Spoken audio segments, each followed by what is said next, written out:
தாய் தமிழ் உறவுகளுக்கு வணக்கம். தமிழக அமைச்சர்கள் 6 பேர் பதவி நீக்கம் என்ற தலைப்பில் இந்த காணொளியை காண்கின்றோம். 2011ஆம் ஆண்டு செல்வி ஜெயலலிதா தமிழக முதலமைச்சராக இருந்தார்.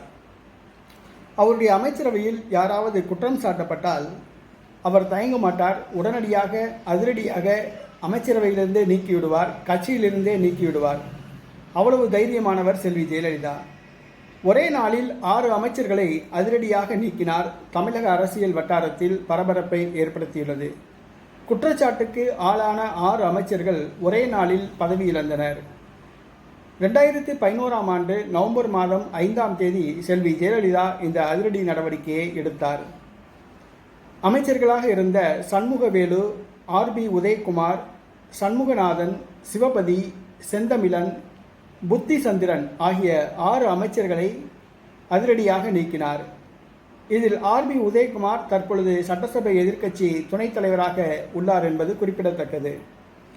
மேலும் 6 புதிய அமைச்சர்களை நியமித்தார். கிணத்துக்கடவு தொகுதியை சார்ந்த தாமோதரன், நன்னிலம் தொகுதியை சார்ந்த காமராஜ், பரமக்குடி தொகுதியை சார்ந்த சுந்தர்ராஜ், திருச்சி தொகுதியை சார்ந்த பரஞ்சோதி, மாதவரம் தொகுதியை சார்ந்த மூர்த்தி, சிவகாசி தொகுதியை சார்ந்த ராஜேந்திர பாலாஜி ஆகிய 6 பேரை அமைச்சர்களாக நியமித்தார். செல்வி ஜெயலலிதா ஒரே நாளில் 6 அமைச்சர்களை அமைச்சர் பதவியிலிருந்து நீக்கினார். புதிதாக 6 பேர்த்துக்கு அமைச்சர் பதவி வாய்ப்பு கொடுத்தார். செல்வி ஜெயலலிதாவுக்கு உள்ள அந்த தைரியம் தமிழகத்தில் வேறு எந்த முதலமைச்சருக்கும் கிடையாது. அந்த துணிச்சலான அந்த முடிவு எடுக்கக்கூடிய அந்த தைரியம் எந்த முதலமைச்சருக்கும் கிடையாது. அவர் துணிச்சலுக்கு பெயர் பெற்றவர்.